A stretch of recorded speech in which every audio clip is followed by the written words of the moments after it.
Hello, Cambridge. If you've ever seen the movie Zeitgeist, then you'll remember the movie starts with a quote from Jordan Maxwell. You need to know the truth and seek the truth, and the truth will set you free. Everybody is seeking truth. Everybody wants truth. In fact, you can't live without it. Think of that one person who always lies to you. No, why is it that we get so frustrated with those people? The truth is, all of us need truth. In fact, without it, people go insane. Now, why is that? And what exactly is truth? And how can we know what it is? Especially today when we can't necessarily trust news or governments or teachers or preachers. A lot of people have a lot of ideas about these questions, and these questions are the fundamental ones of philosophy, religion, and spirituality. Now, if you started asking what is truth, you can hear a lot of people talking about what's true for me. Now, we can see that some truth can vary from situation to situation, like the statement, my favorite color is red. Now that's true for me, but it's not for you. This is called subjective truth, and it only applies to me at this time. And other times, we can see that truth is always just one thing. Like in mathematics, 1 plus 1 always equals 2. Or in cosmology, the Earth revolves around the sun. It's not the other way around. Now, this is called objective truth, and objective truth is true for all people at all times. So how can I know what's true and whether it's subjective or objective? Now, that's a really tough question, and it's a question that a lot of people have been asking a lot recently, especially about religion and beliefs about God. I mean, I know people who read the Quran and others who go to church. Some people use tarot cards, and I even have a few friends who believe that they're Jedi. And it all seems to work out for them. What's up with that?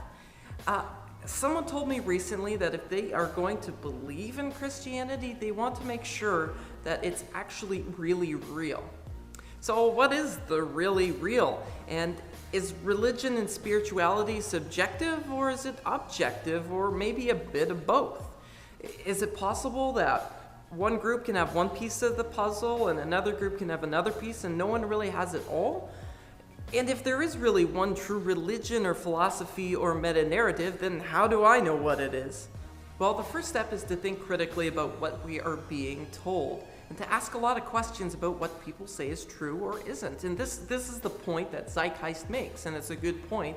But unfortunately, the movie doesn't live up to its own standard.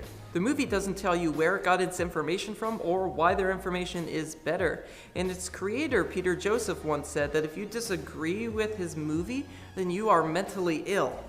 Now, I don't know about you, but that sounds an awful lot like the religious and political systems that he's slamming. Now, the second thing is to see if what you believe matches reality.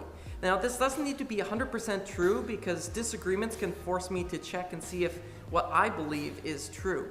But if something just plain and simple doesn't work, then there's probably something wrong with it. Like when people said the world would end on December 21st, 2012, reality check, we're still here. So the Mayans and Hollywood probably won't have me stocking up on water and food and grenades anytime soon. Third, the truth should always challenge you. Now, if you agree with everything in your belief, then it probably is not so much exactly true as what you want to be true. If someone tells you you've won the lottery, but you actually haven't, there is a very big difference between the two of them. The saying that what you don't know can't kill you is false, horribly false. Lastly, do some research, please, real research. And this isn't YouTube, and it's not even the History Channel. The History Channel should be about real history. Find something that's been written in a book and something that's got footnotes so that you can research it further. And always question a scientist or a professional who says that you're stupid. But you can't be a skeptic about everything, because if you are a skeptic about everything, then you're just going to be terrified of everything. You need to ground your life on something. Now, I believe that something is the Bible and Jesus Christ. Now, that doesn't mean that there aren't questions or criticisms for me. I've just come to see that Jesus' explanation of life and truth has been consistent and extremely practical in my life, both when things are going really good and when the bottom falls out of my life. So, was Jesus a real person? How do I know that the Bible is the same today as when it was written?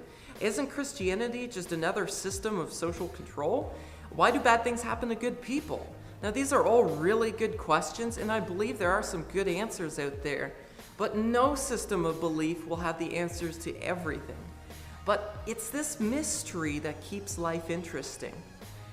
It keeps us guessing, and it keeps us searching, and maybe, just maybe, if there really is a God out there, he might just be interested in the people who are genuinely interested in finding him. After all, Jesus did say, "Seek and you will find, knock and the door will be open to you." So, may you think carefully and critically about what you believe and what you are told. May you find truth that matches your reality and challenges you to aspire to something greater. And may you come to see that Jesus offers real truth, personal truth, that really is reliable and true.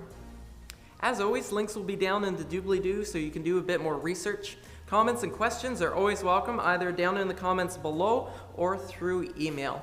And don't forget, keep it real.